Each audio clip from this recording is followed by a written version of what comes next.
आप्यायन्तु ममाङ्गानि वाक्प्राणश्चक्षुः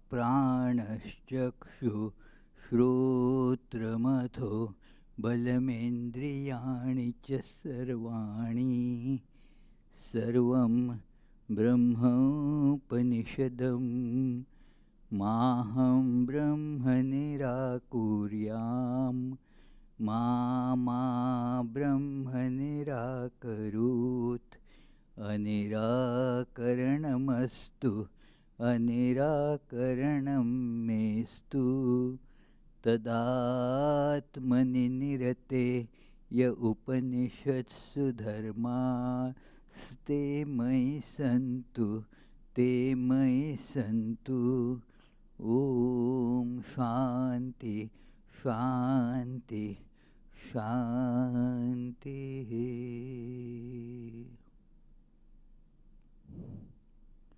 Om. May all my limbs attain strength. May the body, the mind, all the sensory and motor organs become efficient, perfected. All is verily the one without second.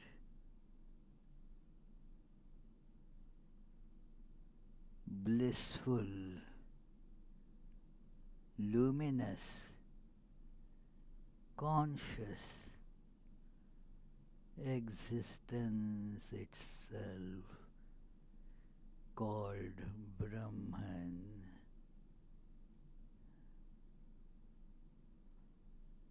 May I never deny Brahman.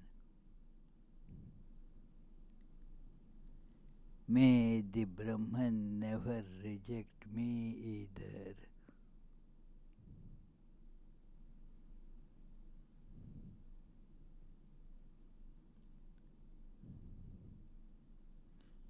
May all the blessed qualities, virtues spoken of by the scriptures as necessary for realizing Brahman be ever with me. Om. Peace, peace, peace.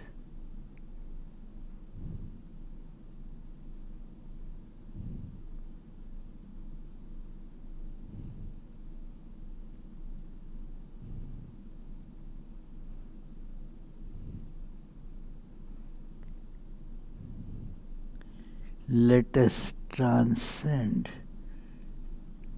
our forms to feel the glimpse of all-pervading, one without second, homogeneous existence itself. It is only because of identification with particular forms we feel multiplicity and limitations.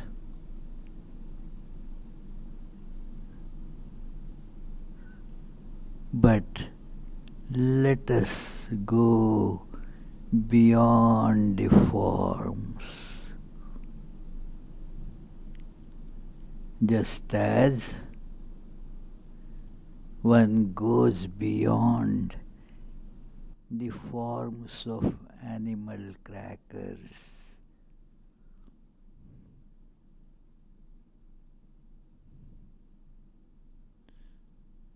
One may feel or see various animals' forms.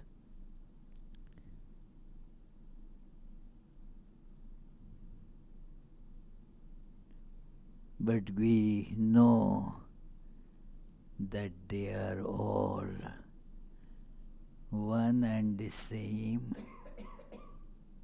except for the form.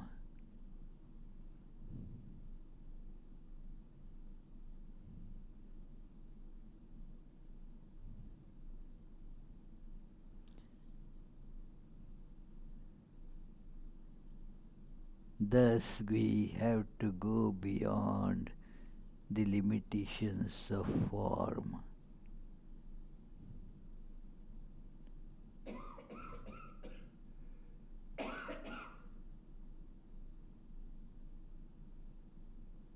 Let us disidentify ourselves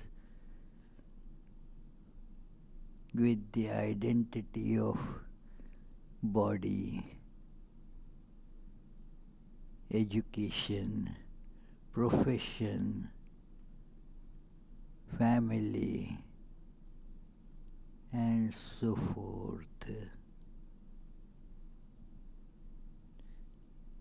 These are all changing identities, not really identities at all. As we transcend them, we feel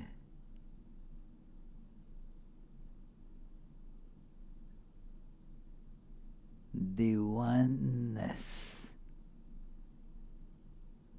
All the multiplicity vanishes.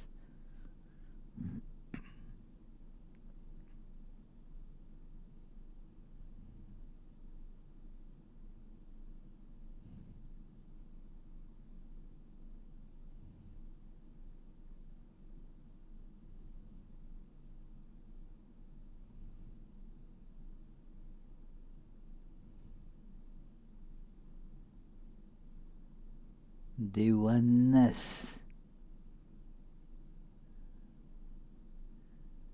takes us beyond all desires, all sense of attractions and repulsions.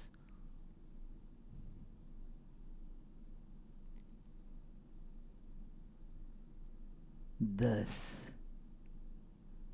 an unchanging, ever-present, most intense current of bliss is experienced.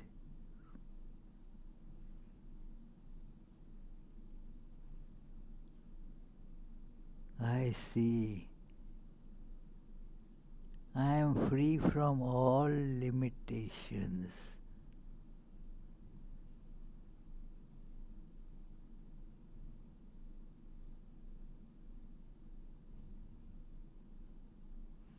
That is my true nature.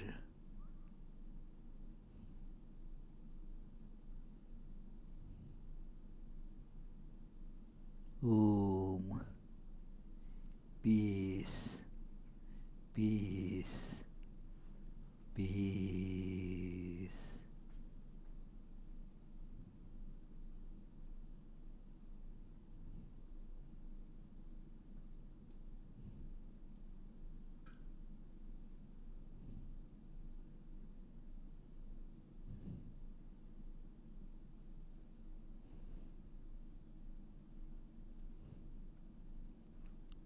You have to start this. What? This projector.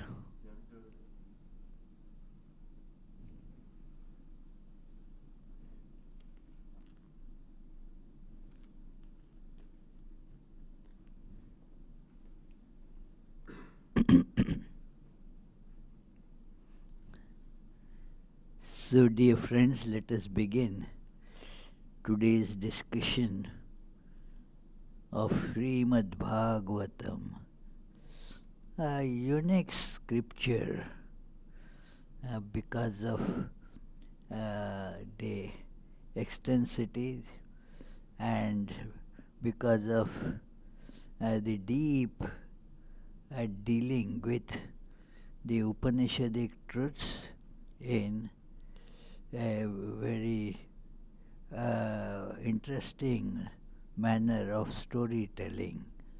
So, let us begin with our regular opening chant.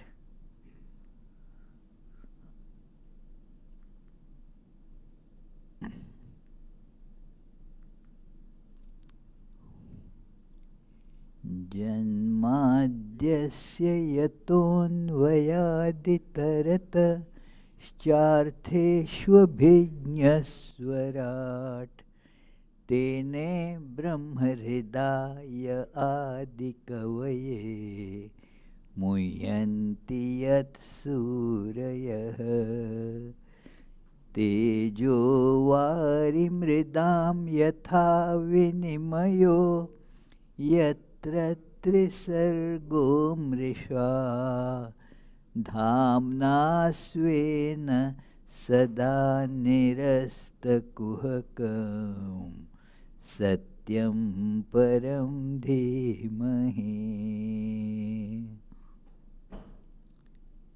That from whom creation, sustenance and dissolution of the universe take place, who is both the instrumental and material cause of it, who is omniscient, is the only one having self-mastery, being the one independent entity, who illumined the mind of Brahma with the Vedic revelations, whose wisdom is the wonder of even the greatest sages, in whom the world of the three gunas subsists just as the combination of materials like fire, water and earth subsist in their causes without changing their elemental nature, in whose consciousness there is nothing false.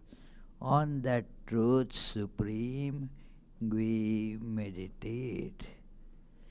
So this is the purpose of this study, to meditate on the truth supreme.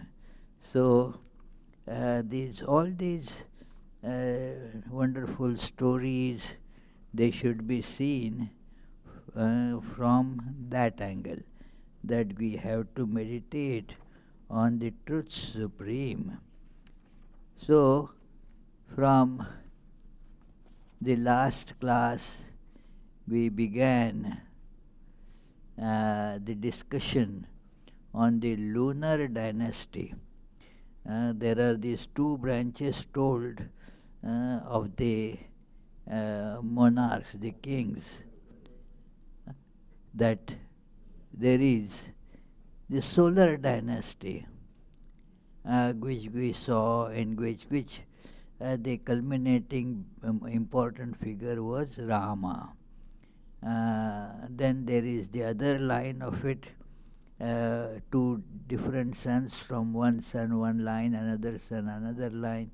So another line was Nimi's line, and which again had Nimi as well as the important figure Janaka. So we see that these are all figures of somehow they were born. Most of them didn't have birth like normal human beings, like this King Nimi has a birth who have without any that by the body was just formed. Then the Janaka's body was from the dead king Nimi. He became in a way the father. So Janaka had no father. Therefore, his name became Janaka, means the father, because he was having no father. So therefore he became father himself. by the body of the Nimi, which was subjected to churning. And from that churning, this Janaka came about. So we saw that.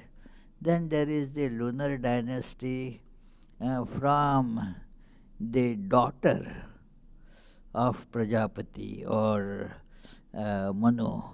So that daughter, about the sons' lineages were discussed. Now the daughter's name was Ila.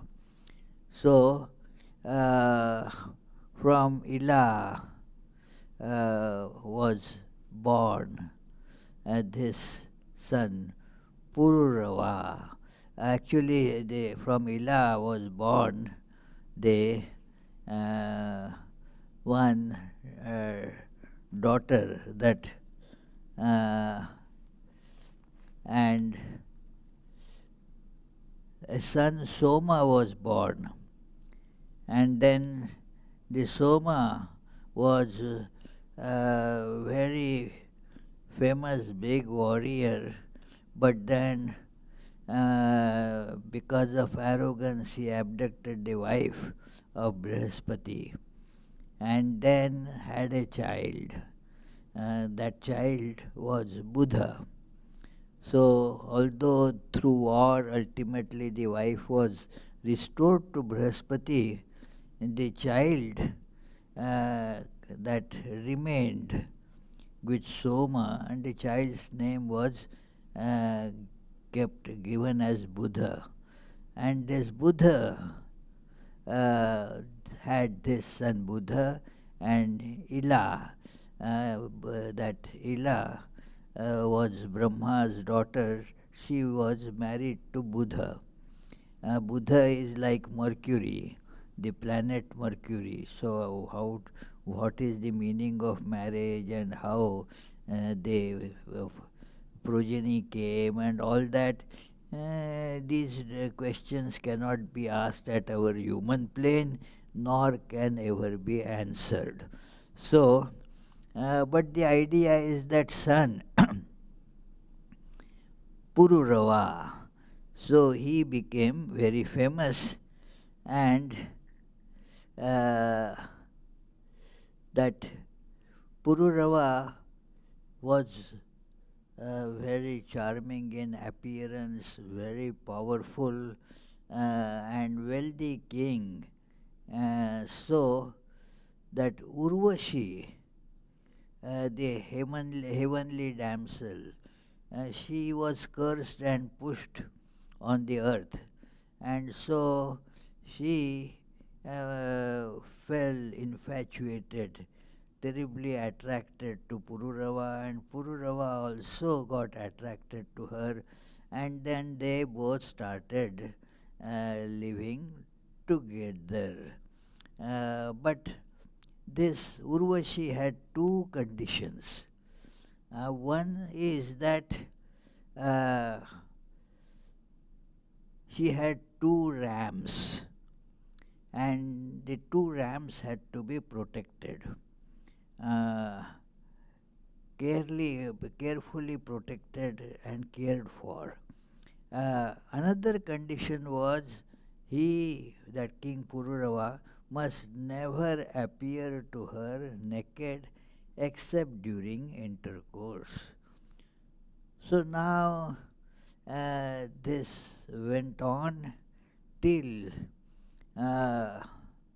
what happened was Urvashi was a damsel belonging to Indra. They are called Apsaras. Means their form is heavenly. They are not like regular women. They are there in the heaven to entertain the gods. So, this Urvashi was condemned to go to earth. So, Indra afterwards started looking for Urvashi. Where did she go? And then found that the life without Urvashi is not worth living.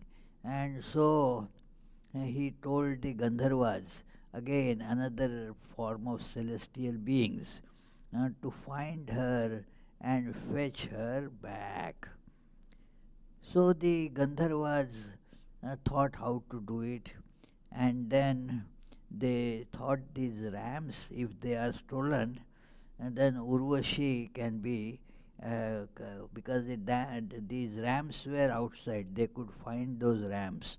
So they decided to steal the rams, and then uh, they took away the rams. Uh, Stole them. Urvashi heard their loud bleating, and she started screaming and yelling, blaming the negligence of Pururava in wildest abusive language. It is because when she became so upset and angry, anger kills the sense of what one should say, not say. Every sense of this priority is erased by anger. Then one repents, oh, what did I say? I shouldn't have said that, I shouldn't have done that, and so forth. But then by that time, the arrow is already on its way. So she cursed this Pururava with that, uh, and the words are like that, that it is. Let me read. uh, when her rams were being stolen, she said, "This eunuch of a husband has failed me. A worthless fellow. He pretends to be a hero. On account of the faith I put in him, I have been undone. The rams, which are to me like my own children, are being taken away by thieves. It looks that at night he lies in a place like a frightened woman. Only during the daytime he is man." So, all such very sharp word arrows were directed to Pururava, which made Pururava uh, get up and run to rescue, bring back those rams. How the discussion, that the language used by the Bhagavatam is that Pururava was hit by the sharp words, like an elephant hit by the goad, went out instantly without putting on any clothes. He rushed out just like that to rescue the rams, and with sword in his hand to find and retrieve the rams. So now, as soon as the king went out, pursuing those Gandharvas who were taking those rams, the Gandharvas, their job was done. So they released those rams. And as the king was bringing those rams back, Urvashi saw him naked, and thus another condition was violated. He couldn't protect the rams properly, and now has appeared as naked, and thus she just vanished from there. That it is. So, uh, and now where to find her? Pururava was so intensely and so intricately involved with her. She went away. He could not bear the separation that happens. when something you are tremendously attracted to, involved with, your life becomes kind of dependent on that. And when that is taken away, that is the nature of the world. Those things are never permanent. Mm. Because they have forms keep on changing. And thus, to expect permanence in such contacts is uh, completely against truth. And what happens when the contact gets separated? The person starts feeling such anguish, agony, sorrow, and dejection. The life is as it were just gone. It is told that, look, in Bhagavad Gita, that these things they come together and then break. These are your senses touching the sense objects. That they create certain sensations. Matra sparshastu kaunteya shitoshna sukha dukkhada agama paino anityans tans titikshasva bharata. So the contacts of the senses and the sense object. One has to remember that you are not contacting anybody. It is the senses, they are contacting the sense objects. But because of one's identification, what happens is it becomes I am touching. When I am seeing, the eyes are coming in contact with an object. That too means the visual way. The light is being seen by the eyes, that's all. Nothing more. But how we feel, I am seeing such wonderful sight, and then it doesn't remain there.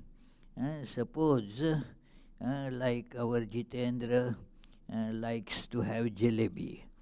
So, by eyes seeing the jalebi, what happens, Jitendra, then? The other things happen.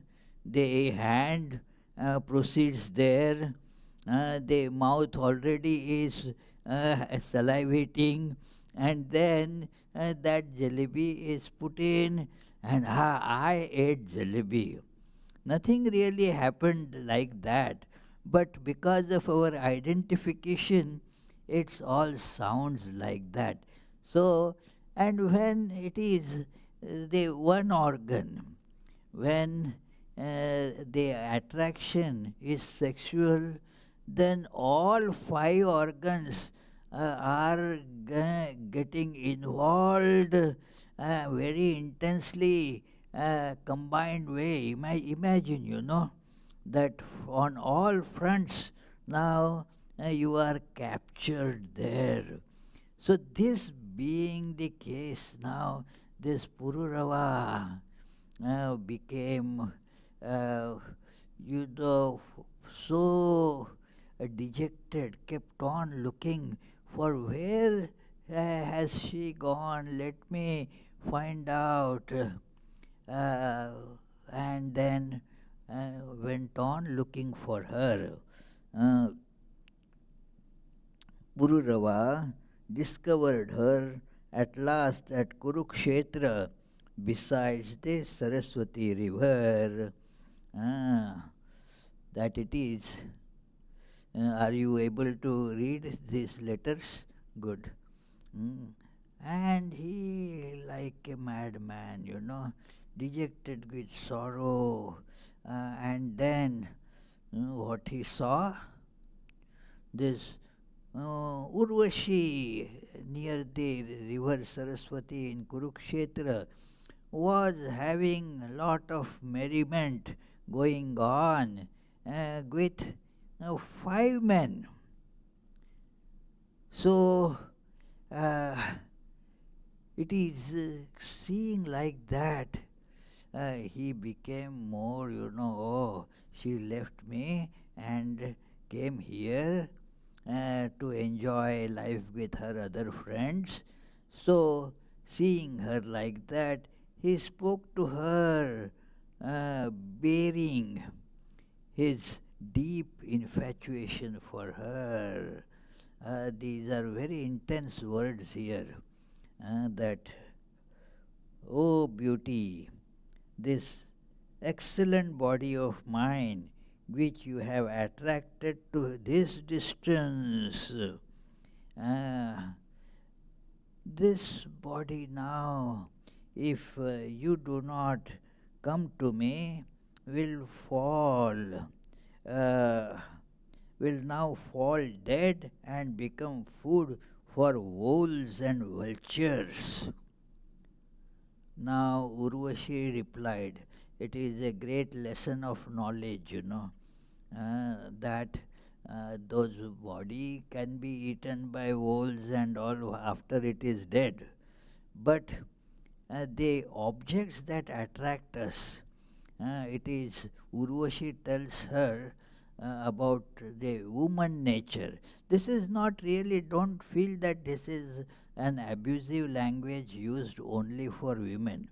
Whatever thing attracts us and makes you get involved with it so deep that without which you feel the life is not worth living at all, that it is like those who are addicted to, say, smoking.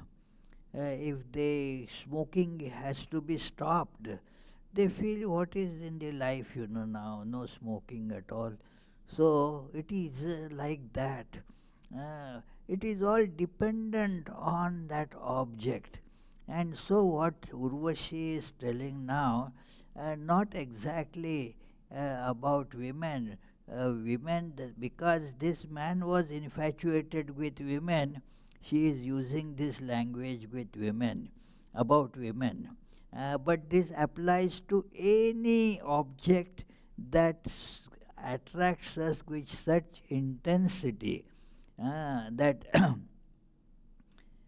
she told that do not die like that, do not throw away your body. Uh, just because you got attracted so much to a woman. So, look at, Urvashi got also very attracted to this King Pururava. Actually, she approached him, but she kept this distance, this distinction, that this is not really the attraction of a man that I have to depend on. This is an attraction. I will, if not this man, I will find another man, and so forth. So, uh, it is, she says, don't die, please. Please listen to it with the earlier warning that I gave. Do not despise the women like that. It is not the fault of just a woman, it is fault of any object. For a woman, it could be, the problem with man. So it is all changeable. Mm. Don't die, please. Are you not a powerful man? Remember, each of us, man or woman, has a divine power within. Let us remember that it is as Krishna extols Arjuna. Remember your power. You are a powerful person. You are divine. Do not become, this unmanliness does not become you. So Urvashi tells him, uh, allow not these wolves of women to eat you up. Women, like wolves, have no enduring friendship or kindness. Women are pitiless, cruel, impatient and ready to risk anything to gain what they have set their hearts on. Even for petty ends, they may murder a husband or a brother who had put trust in them, pretending to be very faithful to those who have not yet seen through their deceit. They go about freely in quest of newer and newer lovers. At the end of each year, so after warning him like this, that this is what happens. Again, this is about any object that you get attached to. That object and you, the contact is very temporary. Mm, very temporary. Like the jalebi Jitendra ate. Well, that jalebi went down the throat. Now the taste is gone. There is no more attraction, but the attraction doesn't go away. The taste of jalebi has gone away. Now the problem starts inside the belly, where there is no joy as such, but hard work to digest it. So now this is how the all attractions in the world are of this sort. The jalebi doesn't care for you, you know. You may think that jalebi likes me. Does jalebi like you, Jitendra? No, she has no liking. That if you call it that jalebi as she, there is, yeah, it is waiting there for being consumed, that's all. There is no permanent relationship between you and that thing. So, similarly, there is no permanent relationship. This is being emphasized.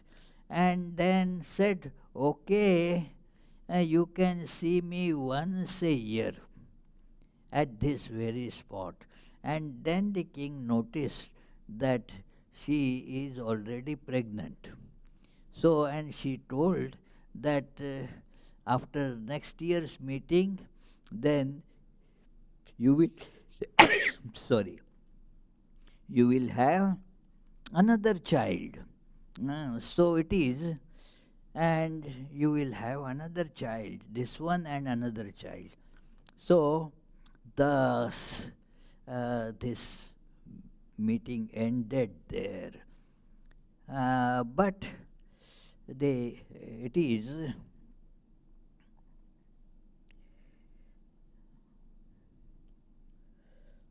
next year, 1 year passed. He returned to Kurukshetra and was delighted to see Urvashi coming back to him with a splendid child. He lived with her that night. That is how it was. Uh, so she spent the night with him, making him joyous. But then again, separation. Every contact, there is this separation that happens, and you feel sorry, sad. Why did you get involved with it at all? This uh, sadness comes when there is separation. And the spiritual people, they have, different kinds of joy and sadness. That Tulsidas says that both those who are saintly people and those who are evil people, both give me sadness or sorrow. Both. Why the saintly people would give you sorrow? Because again, contact, separation. When they separate from me, then I feel sorry. And how the evil people, well, when I see them, When I am in touch with them, they give me sorrow. So both give me sorrow. So, thus, this is the nature of things, coming together and getting separated. It is coming together is because uh, we are actually one without second. So, in a distorted way, this oneness, uh, it gives rise to attraction. Attraction means becoming one. That okay, let us be one. And then there is a spark of joy because of the temporary realization of the source of bliss. That is why only jalebi here, Jitendra there is no joy. When that jalebi and Jitendra become one, then there is a spark of joy. Otherwise, there is no joy. So that is how. Uh, and then there is separation uh, because this is not true oneness. This is only a reflection of oneness. You can never have the two objects becoming one. They therefore have to be understood properly. That you see the existing sameness, existing oneness that is there in all objects. We are already one without second. Then there is no attraction to anything. There is no repulsion from anything. One becomes free from these ups and downs, likes and dislikes. That is how the scriptures tell us that you become free from likes and dislikes. Raga dvesha viyukta istu विषयान इंद्रियैश्चरन् आत्मवश्यैर्विधेयात्मा prasadamअधिगच्छति. This is a verse in the second chapter of Bhagavad Gita, that raga and dvesh, attraction and repulsion, that is when that is removed, raga dvesha viyukta istu, and then you in the relative life, you deal with the objects, but there is no like or dislike. It is like jalebi will not be eaten because it is liked. Some form of food, that's all. It is a different matter then. So you move about, you have your work being done, but there is no desires. And that is in that part of Bhagavad Gita, that is the distinction told between those who are knowers and those who are not knowers, those who are established in the wisdom. Uh, Arjuna had asked the signs of the one who is established in wisdom, and then how those signs means not that he meditates and such things, but how that person walks, how that person eats, how that person talks, means most ordinary actions of that person, how they are different from similar actions of a person who is not established in wisdom. So Krishna tells that that person has given up all desires. Prajahati yada kaman. And still is full of bliss. Atmanyeva atmana tushtaha. Sthitaprajnastadochyate. That person is established in wisdom, because sees that all these objects, they are appearances of Brahman. the truth, and being established in that, does not get attracted towards an object or repelled from another object. The object comes, object goes, nothing happens to this person. So, this is how one should be in this world. So,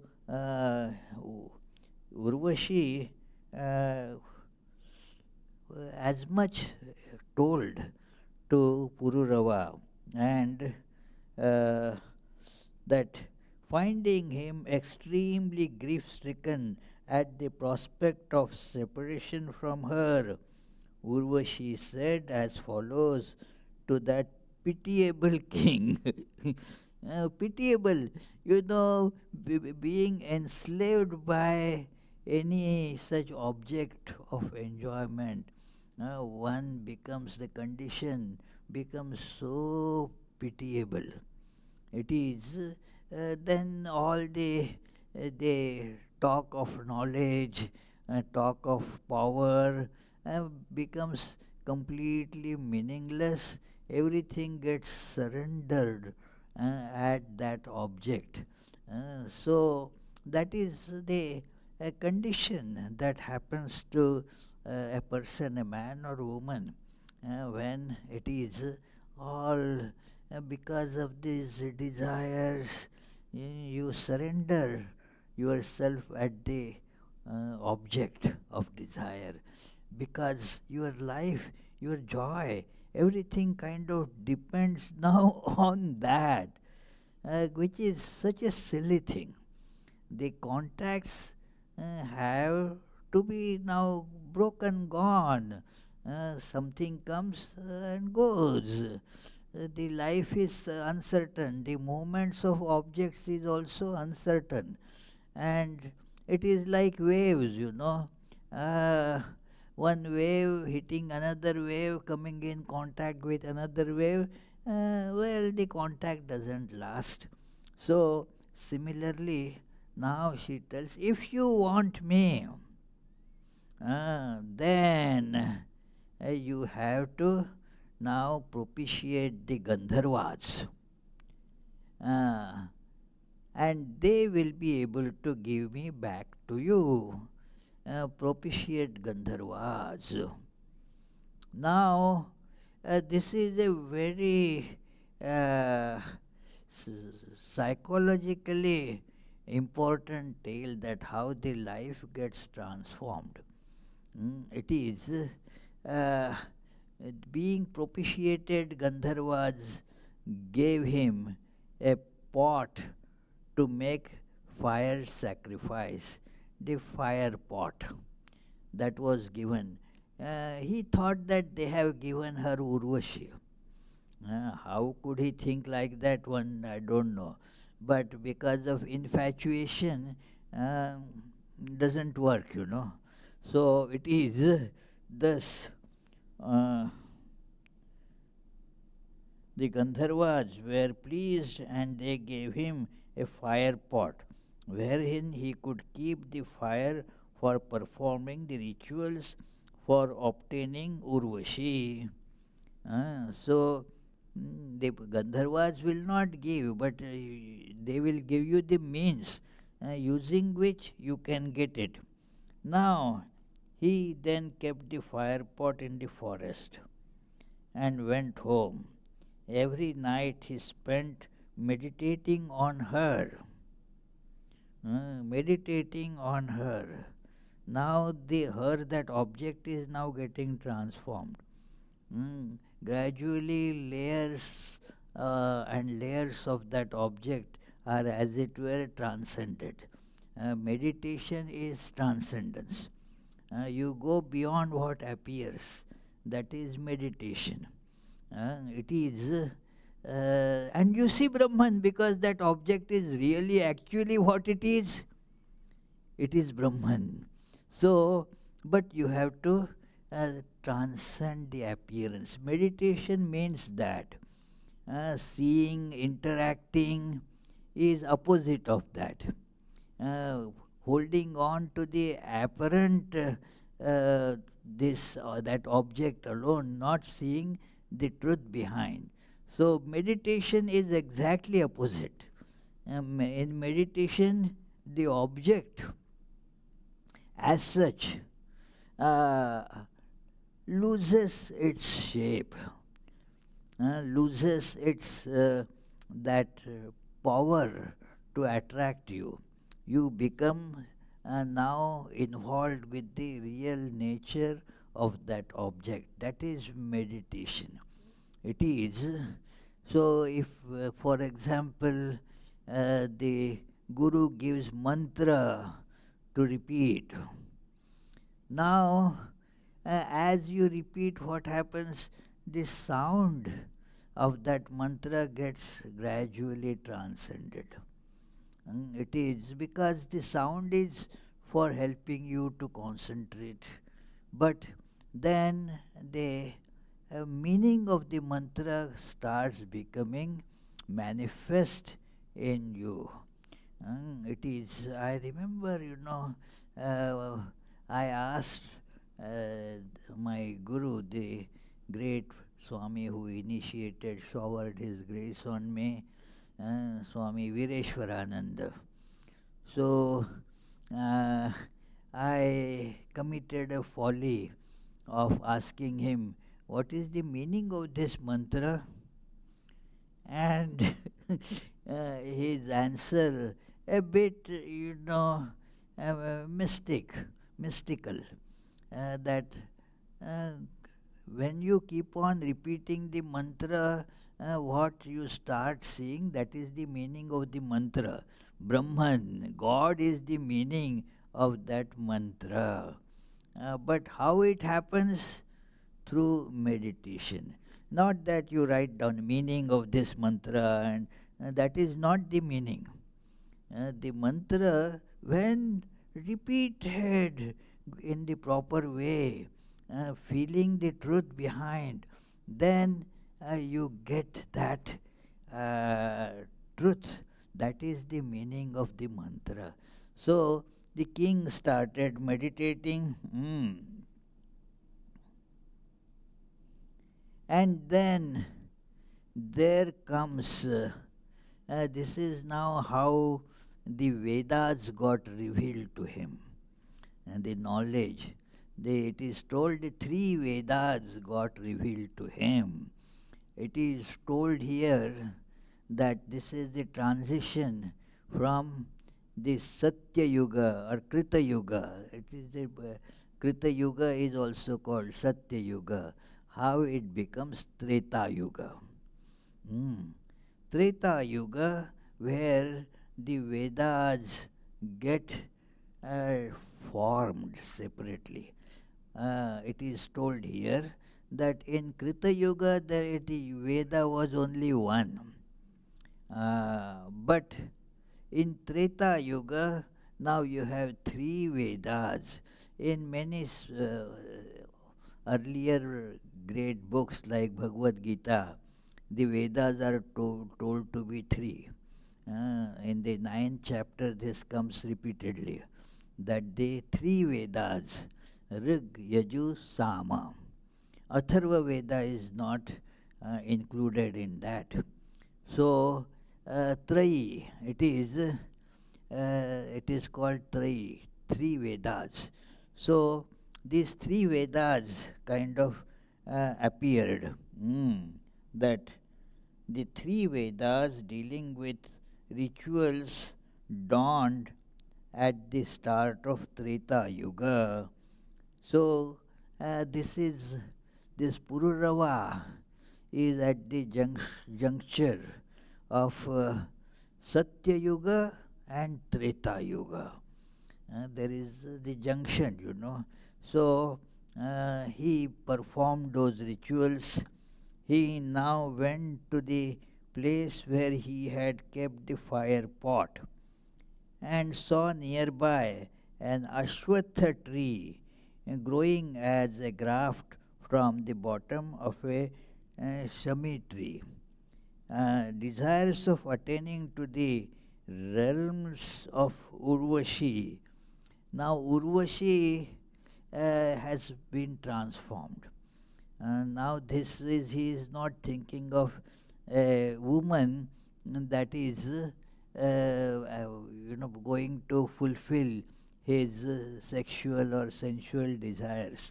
So Urvashi is now the symbol of the divine to be aspired for, the goal of life, the goal of life, what will bring you the ultimate satisfaction of life.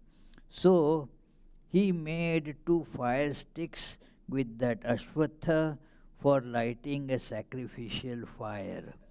Uh, Meditating on the lower fire stick as Urvashi and the upper one as himself. This is uh, uh, that it is described in Shvetashvatar Upanishad. Uh, Swadeham aranim kritva pranavashchottaranim.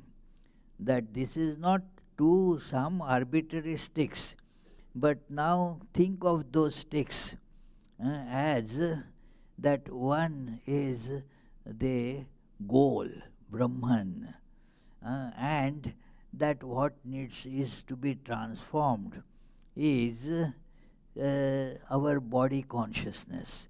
So the two, with friction, now there is the transformation. The pranava will not get changed, the om or the goal remains the same. The identification with body will go on withering, changing. So this is and then uh, and on a piece of wood kept between as their son expected to be born, he rubbed the sticks to the accompaniment of proper mantras. While meditating on Urvashi before coming to the pot, these Vedas, they came to him, and thus he now know the rituals with which the sacrifice is to be done.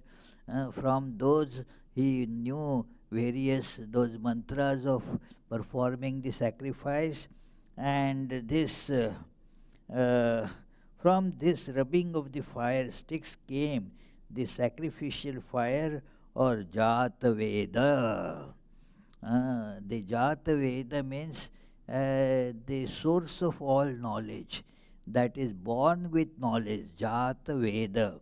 So, born with knowledge, there has to be, how do we know? We know certain things. So, there must be a source of knowledge which was always the source of that, didn't acquire knowledge, but it always had the knowledge. That is called Jata Veda. Uh, in the Durga Suktam, that comes the first word. Mother Durga is addressed as Jata Veda se Sunavam Soma Marati Yato, etc. So the Jata Veda is the name, where the knowledge is spontaneous. So, and then uh, it became the threefold fire of Ahavaniya, Garhapatya, and Dakshinagni by the power of meditation prescribed in the Veda. The Raja adopted the fire as his son. In that fire, he offered sacrifice to Hari, the embodiment of all deities, the all powerful and the sense transcending one, desiring the realm of Urvashi. So now the Urvashi cannot be an object for the senses because he has already transcended these senses. So, in Krita Yuga, the Pranava Om, which includes in it every possible sound, was the Veda. Hmm. There was no separation in Satya Yuga. So that was the only Om was the mantra. That is why Sri Ramakrishna says that all these Vedas they are condensed in Gayatri, and Gayatri is condensed in Om. So uh,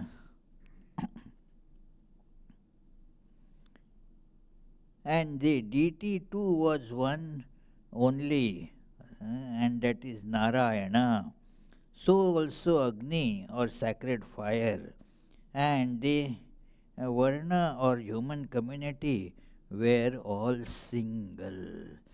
That is the nature of Satya Yuga, Krita Yuga or Satya Yuga.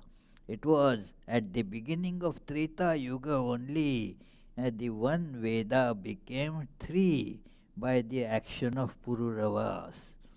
So that is how the importance of Pururava in this discussion. It is at the juncture Pururava, because of all that we saw, became the originator, as it were, of the uh, Treta Yuga and the three Vedas. With the help of Agni, his son, because now the Agni, sun is Agni, fire. He attained to the world of Gandharvas, means transcending our present world. Anyway, this concludes this chapter. The next chapter is about his progeny, and they continued that lineage till we come, to the story of Parshurama, how he came into being, and what were his powers and all that. So, we shall now conclude with this closing chant. After that, if you have any questions, feel free to voice them or type them. निगमकल्पतरुर्गलितं फलं शुकमुखादमृतद्रवसंयुतं पिबत भागवतं रसमालयं मुहुर्हो रसिका भुवि भावुकाः. O devotees, quaff, quaff to intoxication this nectar of the fruit of the tree of Vedas, flowing from the mouth of the great sage Shuka and mixed with the ambrosia from his words. Any question? Yes, Charlie?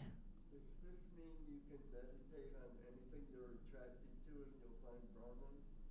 Yes, provided you transcend the form. That is the crux of it, that is the most important thing. Otherwise, you will keep on meditating only of the object. It is not meditating actually. As I mentioned, meditation means transcending the appearance. And every object is really Brahman. In truth, every object is really Brahman. But when if you are thinking only the object and I, then it is not meditation. Yeah. Any other question here? Is any question up there? Okay. Question from Rekha Janardhanan. Namaskar, Rekha. When we are still practicing and haven't developed deeper wisdom yet, how can we deal with raga and dvesha without replacing attachment with aversion? Yes, this is when we are practicing, therefore we have to practice accordingly. That knowing in the background that all objects they create bondage. Any object, when looked upon as object of attraction or repulsion, they create bondage. This should be borne in mind. It is like a journey that one takes up, that you have the faith that, like, say, you are going from uh, Chicago to Providence. Now you know that the Providence, such a thing is there. That is why you are able to go there. So, and then you know how to go. It is a transformation that takes place, and one aspect of that transformation is that uh, your position keeps on changing. You are no more attached to Chicago. If you say, I will be attached to Chicago, like our Charlie's question, that then there is no transformation. But when you have to leave Chicago, isn't it? So, thus you will be approaching Providence. So, similarly, our understanding and ignorance needs to be transformed through this knowledge that no, although I have these attractions, repulsions, they are not real. And so one has to restrain from falling prey to that attraction. Although there is attraction, yet you have to tell yourself that falling a prey to that attraction is going to bring misery to you.